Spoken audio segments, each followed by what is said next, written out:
Coming back to what Christian said about EU legislation, none of us has a crystal ball. We don't know when present EU legislation will allow certainly British consumers to roam like they do at home in Europe. We don't know how long that product is going to survive. It was an EU product. We're doing it by grace, I believe now, but that can soon stop. I don't think the operators dare bring it back. I think they tried, didn't they? And one of the operators kept the roaming, and I think the rest had to go back to it. Wind back. One of the things that was interesting that you said, Carl, is about the Wi-Fi. And I was speaking to a company you would not imagine in the travel industry that controls, basically says nobody's allowed to roam. And these are people who the entire workforce is traveling regularly. And they're a very wealthy company, very well paid, but their exposure to roaming was so much. And I think it's because of the wide roaming. We don't realize that the minute you hit the countries off of the beaten track of the 30 to 40 big countries, that we all remember this, it was like roaming zone 1, 2, 3, by the time you get to 2, 3, 4, 5, and 6, it's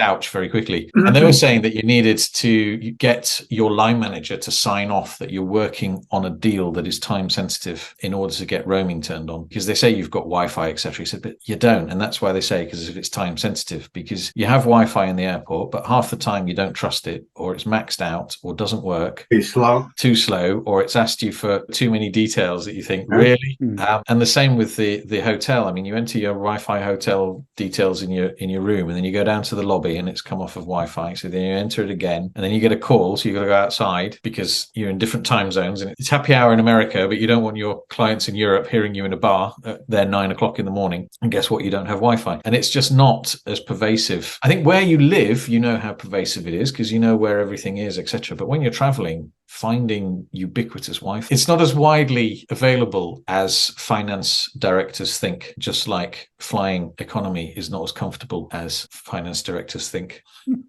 when you're doing it a lot or long haul.